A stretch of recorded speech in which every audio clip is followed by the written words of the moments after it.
Hello नमस्ते प्रणाम हर हर महादेव। मैं रेखा सिंह आप लोग के बीच बहुत प्यारा गुरु भजन लेके आई हूँ। सुनेंगे तो अच्छा लगेगा। लाइक शेयर कमेंट जरूर करिएगा।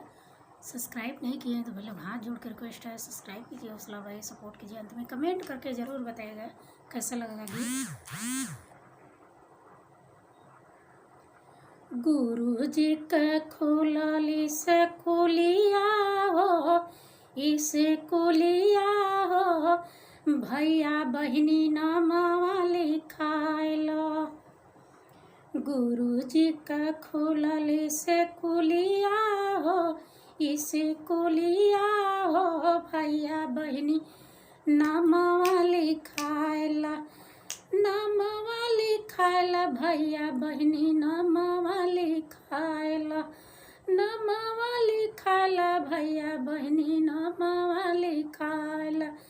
गुरु जी का खोलली से कुलिया हो, इसे कुलिया हो, भैया बहिनी नामवा लिखाइला। यही से कुलिया में शिवाजी पढ़लन, यही से कुलिया में शिवाजी पढ़लन। गौरा मैया करली नमनवा हो, नमनवा हो, भैया बहिनी नामवा लिखाइला। गौरा मैया करली नमनवा हो, नमनवा हो, भैया बहिनी नामवा लिखाइला। गुरु जी कई खुलली से कुलिया हो, इसे कुलिया हो, भैया बहिनी नामवा लिखाइला। गुरु जी का खुलली से कुलिया हो, इसे कुलिया हो, भैया बहिनी नामवा लिखाइला। एही से कुलिया में ब्रह्मा जी पढ़लन, एही से कुलिया में ब्रह्मा जी पढ़लन। सरस्वती मैया करली नमनवा हो, नमनवा हो, भैया बहिनी नामवा लिखाइला। सरस्वती मैया करली नमनवा हो, नमनवा हो, भैया बहिनी नामवा लिखाइला।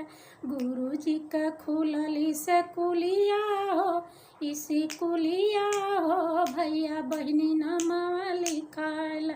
गुरु जी का खुलली से कुलिया हो, इसे कुलिया हो, भैया बहिनी नामवा लिखाइला।